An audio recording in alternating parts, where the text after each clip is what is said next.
എനിക്ക് ആന്റണി എന്തെല്ലാം അഭിപ്രായ വ്യത്യാസമുണ്ട് ആളുകൾക്ക് ആന്റണിയോട്. പക്ഷേ ഒരു അഭിപ്രായ വ്യത്യാസമുള്ളവനും പറയില്ല ആന്റണി അഴിമതി നടത്തിയെന്ന്. പഞ്ചായത്ത് മെമ്പർമാര് ലക്ഷങ്ങൾ അടിച്ചു മാറ്റുന്ന കാലാണ്. അപ്പോഴാണ് ഒരു തരി ഉറപ്പിക പോലും കോടാന് രൂപ കൈവെള്ളയിലൂടെ പറഞ്ഞിട്ടും ആന്റണി അതിൽ തൊട്ടില്ല. ഒരു മാതൃകാ പുരുഷനായിരുന്നു. പക്ഷെ അത് മകൻ അനിയിൽ ഇഷ്ടമായില്ല. സലീം കുമാർ പറയണത് അതെനിക്ക് ഇഷ്ടമായില്ല, അവനിഷ്ടമായില്ല. അവന് കക്കുന്ന BJP ആണ് ഇഷ്ടം, കക്കാത്ത പപ്പയല്ല. അതുകൊണ്ട് അവൻ കക്കുന്ന BJPയുടെ കൂടെ പോയി. ആ വൃദ്ധനായ മനുഷ്യൻ ആന്റണി, 80 കഴിഞ്ഞ ആന്റണി കഴിഞ്ഞ ആഴ്ച തല്ലിപ്പറഞ്ഞ് 3 വട്ടം അനിൽ തോൽക്കണം, അനിലിനെ തോൽപ്പിച്ചിരിക്കണമെന്ന്. അറിയോ? തല്ലിപ്പറഞ്ഞു. MP ഗോവിന്ദൻ തല്ലി പറയോ? എന്റെ MP ഗോവിന്ദൻ സഖാവേ, നിങ്ങള് മുരളിയെയും ആന്റണിയെയും ഒന്നും മാതൃകയാക്കണ്ട. ആ VS അച്യുതാനന്ദനല്ലേ ഇപ്പോഴും കിടക്കുന്ന VS അച്യുതാനന്ദൻ? ആ മനുഷ്യന്റെ മകന്റെ പേരിൽ ആരോപണം വന്നപ്പോ 9 പേജുള്ള കത്ത് CBIക്ക് എഴുതിയ മനുഷ്യൻ അന്വേഷിക്കണമെന്ന് പറഞ്ഞിട്ട്. ആ മര്യാദ നിങ്ങൾക്ക്, ആ മര്യാദ പാലിക്കാൻ നിങ്ങൾ തയ്യാറാവോ? അത് നിങ്ങൾ ചെയ്യുമോ? അത് ചെയ്യാനെങ്കിലും നിങ്ങൾക്ക് കഴിയുമോ? കഴിയില്ല, അതുപോലും ചെയ്യില്ല. എന്നാലോ പെട്ടെന്ന് തള്ളി പറയും. ആരെ? പാനൂരിൽ ബോംബുണ്ടാക്കിയവരെ അല്ലേ? എത്ര കൂളായിട്ടാ തള്ളി പറഞ്ഞിട്ട് പാനൂരിൽ ബോംബുണ്ടാക്കിയാളെ പറഞ്ഞിട്ട് എന്താ പറഞ്ഞാൽ നിങ്ങള് DYFI CPMന്റെ പോഷക സംഘടനയിലാണ്. എന്തൊരു വൃത്താനാണോ ഇത് പറയുന്നത്? ഒരു കണക്ക് വേണ്ടേ? പിന്നെ ഈ കുട്ടികൾ ആരെ മക്കളാണ്? ആ മക്കളെ കണ്ടാറിലൂടെ നിങ്ങളാണ് തന്താണ്.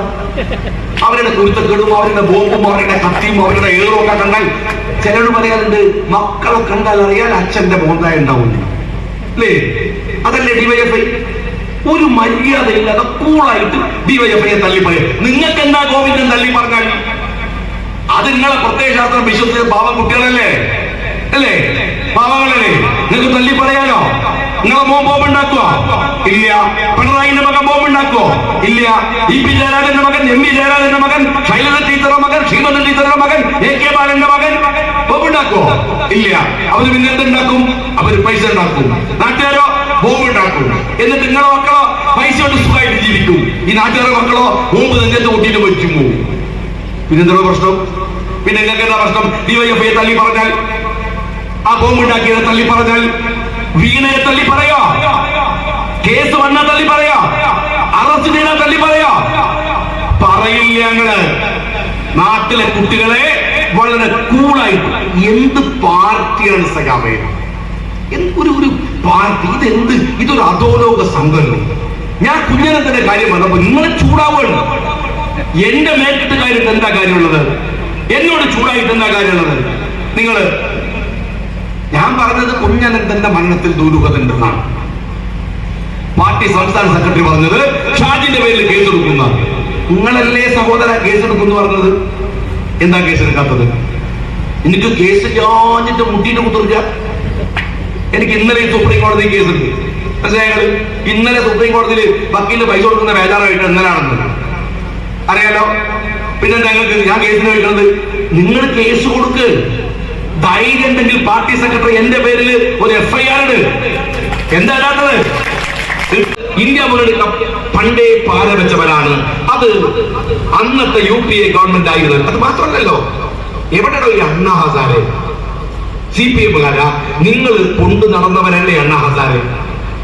അപ്പൊ പറയില്ല എന്നാണോ? ഇല്ല എന്നാണെങ്കിൽ CPM-ന്റെ പൊളിറ്റ് ബ്യൂറോ വെബ്സൈറ്റ് തുറക്ക. നിങ്ങൾക്കും തുറക്കാം. നോക്ക്, അണ്ണാ ഹസാരക്ക് വേണ്ടി 200 ശില്ലാനം പ്രകടനം കേരളത്തിൽ നടത്തി എന്ന് പറയുന്ന പാർട്ടിയുടെ പേരാണ് CPM. അണ്ണാ ഹസാരക്ക് മാത്രമല്ല, അയാളുടെ കൂടെ വേറൊരു കള്ളൻ സന്യാസി ഉണ്ടായിരുന്നു, ബാബ രാംദേവ്. മരുന്നിൽ മൂത്രം കലക്കി വെക്കുന്ന കള്ളനാണ്. ആ പറയുന്ന ബാബ രാംദേവ് എന്ന് പറയുന്ന പേട്ടുതേങ്ങക്ക് വേണ്ടിയിട്ട് കേരളത്തിൽ 200 ശില്ലാനം പ്രകടനം നടത്തിയ പാർട്ടിയുടെ പേരാണ് CPM. എന്നിട്ടാണ് നിങ്ങൾ പറയുന്നത് ഇപ്പോ നിങ്ങൾ ഈ രാജ്യത്തിലെ മതേതര മൂവ്മെന്റുകളെ പിറകിൽ നിന്ന് തള്ളിയിട്ടുണ്ട്. നിങ്ങൾക്ക് ഒരുപാട് പ്രശ്നങ്ങളുണ്ട്, അറിയാം. നിങ്ങൾക്ക് മുഖ്യമന്ത്രിയെ സംബന്ധിച്ചിടത്തോളം അങ്ങനെയൊന്നും കേന്ദ്രത്തെ പിണക്കാൻ പറ്റൂല. വേറൊരാൾക്ക് എന്ത് പറയാം, മടിയിൽ കരമുള്ളവന് അതിൻ്റെതായ ബുദ്ധിമുട്ടുണ്ട്. നിങ്ങൾക്ക് പറ്റില്ല, നിങ്ങൾക്ക് പ്രയാസമുണ്ട്. പക്ഷേ എന്നിരുന്നാലും ഒരു മര്യാദയല്ലേ? ഇപ്പൊ ഞാൻ ചോദിക്കട്ടെ, SFIO ഇവിടെ അന്വേഷണം നടക്കുകയാണ്. നിങ്ങൾ വിചാരിച്ച പോലെ രക്ഷപ്പെടണമെന്ന് പോലില്ല. കാരണം കോടതി പറഞ്ഞ കേസിന് അനുമതി കൊടുത്തതാണ്. അത് വരാൻ പോവാൻ ദിവസങ്ങൾക്കുള്ളിൽ നിങ്ങൾക്ക് സമൻസ് വരാൻ പോവാൻ. മുഖ്യമന്ത്രിയുടെ മകൾക്ക് ED-യിൽ നിന്ന് സമൻസ് വന്നാൽ, അറസ്റ്റ് ചെയ്യപ്പെട്ടാൽ ഗോവിന്ദനോട് ഞാൻ ചോദിക്കട്ടെ, നിങ്ങൾ തള്ളി പറയോ? MP ഗോവിന്ദൻ സഖാവ് മുഖ്യമന്ത്രിയുടെ മകളെ തള്ളി പറയോ? പിണറായി വിജയൻ പറയോ? പിണറായി പറഞ്ഞല്ലോ, എന്താണ് ആ PV ഞാനല്ല, ഈ വീണ മോളല്ല എന്ന് പറഞ്ഞിട്ടില്ലല്ലോ. വീണ മോളെന്നല്ലേ, മാറ്റില്ലല്ലോ. അപ്പോ അറസ്റ്റ് ചെയ്ത തള്ളി പറയോ? ഇവിടെ ഡബിൾ ആക്ഷനാണ് വരാൻ പോണത്.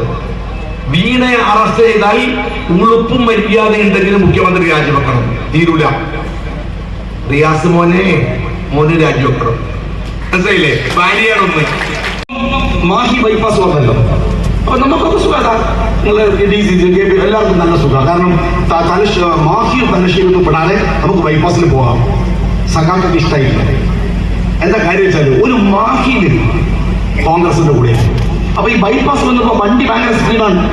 അപ്പൊ അതുകൊണ്ട് അനൗൺസ്മെന്റ് വേണ്ടി പോകാൻ രാഹുൽ ഗാന്ധിക്ക് എന്ന് പറയുമ്പോഴത്തേക്ക് വടകരെത്തി. ഉണ്ടാന്നാണോ ഉണ്ടീന്നാണോ പിന്നെ തീരുമാനിച്ചിട്ടില്ല. രാഹുൽ ഗാന്ധിക്ക് വേണ്ടി എന്നോ വേണ്ട എന്നോ തീരുമാനിച്ചിട്ടില്ല. ഏടോ, ബൈപ്പാസിന് വേഗം കൂടിയാൽ നിലപാട് മാറുന്ന പാർട്ടിയാണ് നിന്റെ പാർട്ടി എന്നെങ്കിൽ മിനിമം കോമൺ സെൻസ് വേണ്ടത്. അതെങ്കിലും വേണ്ടി ഒരു എന്താ പറയുക, ബേസിക് ആയിട്ടുള്ള ഒരു രാഷ്ട്രീയത്തിന്റെ ഗൗരവവും മനസ്സിലാവാതെ നിൽക്കുക. സഖാക്കളെ, ഞാൻ നിങ്ങളോട് കാര്യം പറയട്ടെ. നിങ്ങൾ ആ സീതാറാം യെച്ചൂരി വരുമ്പോ പതുക്കെ ആ സെക്രട്ടറിനോട് നിങ്ങളുടെ മൂപ്പരെ ഡയറി ഒന്ന് വാങ്ങും. എന്നിട്ട് നോക്ക്, 26-ാം തീയതിക്ക് ശേഷം ഈ സാധു എടുക്കാൻ പോണം. എടോ, കേരളത്തിൽ 26-ാം തീയതി തെരഞ്ഞെടുപ്പ് കഴിഞ്ഞു. അതുവരെയല്ലേ പയ്യനോട് കാസർഗോഡ് ട്രിപ്പ് അടിക്കാൻ പറ്റുള്ളൂ. അത് കഴിഞ്ഞ് ഏടെ മത്സരിക്കണത് തമിഴ്നാട് കഴിയും. പിന്നെ ഫോൺ എടുക്കാൻ നിങ്ങൾ രാഹുൽ ഗാന്ധി ഹെലികോപ്റ്ററിൽ പോകുമ്പോ കിട്ടുന്ന വണ്ടി പിടിച്ചിട്ട് മൂപ്പരെ പൊതുയോഗത്തിൽ ചേരാൻ വേണ്ടി നടക്കുകയാണ്. അതാണ് പാർട്ടി. എന്നോലും മുടിഞ്ഞ അഹങ്കാരമാണ്. അതിന് അഹങ്കാരം എന്നല്ല പറയാം, വിവരക്കെടുന്നാണ്. ഞങ്ങൾ എന്തിനാ വോട്ട് ചെയ്യുന്നത്? ഞങ്ങൾ നിർത്തിയ സ്ഥാനാർത്ഥികൾ നമ്മൾ നോക്കും. ഈ തെരഞ്ഞെടുപ്പ് ഞങ്ങൾക്ക് സീരിയസ് എന്ന് അറിയാൻ അത് മതി. ഒന്നാരാണ്? ശശി തരൂർ. വയനാട്ടിലൊരു മുത്തുണ്ട്, നമ്മളെ രാഹുൽ ഗാന്ധി. ഞങ്ങൾ ആലോചിക്കുന്നു, ഞങ്ങൾ ലീഗുകാരില്ലേ 2 സീറ്റാണ് കിട്ടിയത്. 2 നിർത്തിയത് ബഷീർ സാഹിബും സമതം. എന്താ ചുരുക്കണോ? എവിടെ കൊണ്ടിരുന്നു?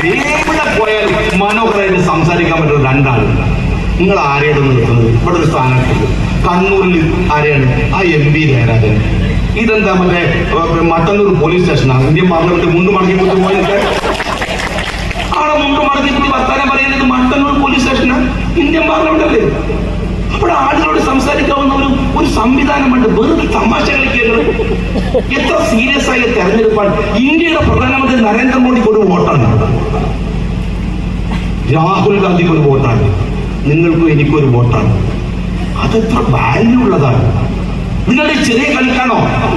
രാഹുൽ ഗാന്ധി നിങ്ങൾ എന്തിനാ പറഞ്ഞ് എന്തിനാണ് ഉണ്ണിത്താൻ വോട്ട് ചെയ്യാൻ പറയുന്നത്? രാഹുൽ ഗാന്ധി ഇന്ത്യയുടെ പാർലമെന്റിൽ സംസാരിക്കുമ്പോ, ഈ രാജ്യത്തിന്റെ സമരഭൂമിയിലേക്ക് ആ മനുഷ്യൻ ഇറങ്ങി ചെല്ലുമ്പോ നിങ്ങൾക്കും എനിക്കും പോകാനാവില്ല. പക്ഷെ നിങ്ങളുടെയും എന്റെയും വോട്ട് അവിടെ പോകണം. അതിനാണ് രാജ്മോഹൻ ഉണ്ണിത്താൻ നിങ്ങൾ ഒരു വോട്ട് കൊടുക്കണമെന്ന് ഞാൻ പറയുന്നത്. ഇന്ത്യക്ക് വേണ്ടി സംസാരിക്കാൻ നിങ്ങളുടെ വോട്ട് രാജ്മോഹൻ ഉണ്ണിത്താൻ അല്ല, ഇന്ത്യക്ക് വേണ്ടിയാണ്, ഈ നാടിന് വേണ്ടിയാണ്, ഈ രാജ്യത്തിന്റെ സ്വപ്നങ്ങളെ സാക്ഷാത്കരിക്കാൻ വേണ്ടിയാണ്. ആ പ്രയാണത്തിലാണ് നിങ്ങൾ കക്ഷിയാവേണ്ടത്. അതിനുവേണ്ടിയാണ് നിങ്ങളുടെ സമരങ്ങൾ ഉണ്ടാവേണ്ടത് എന്ന് വിനീതമായി അഭിപ്രായപ്പെട്ടുകൊണ്ട് രാജ്മോഹൻ ഉണ്ണിത്താൻ നിങ്ങളുടെ വോട്ടുകൾ നൽകണം എന്ന് അഭ്യർത്ഥിച്ചുകൊണ്ട് വാക്കുകൾക്ക് വിരാമം കുറിക്കുന്നു.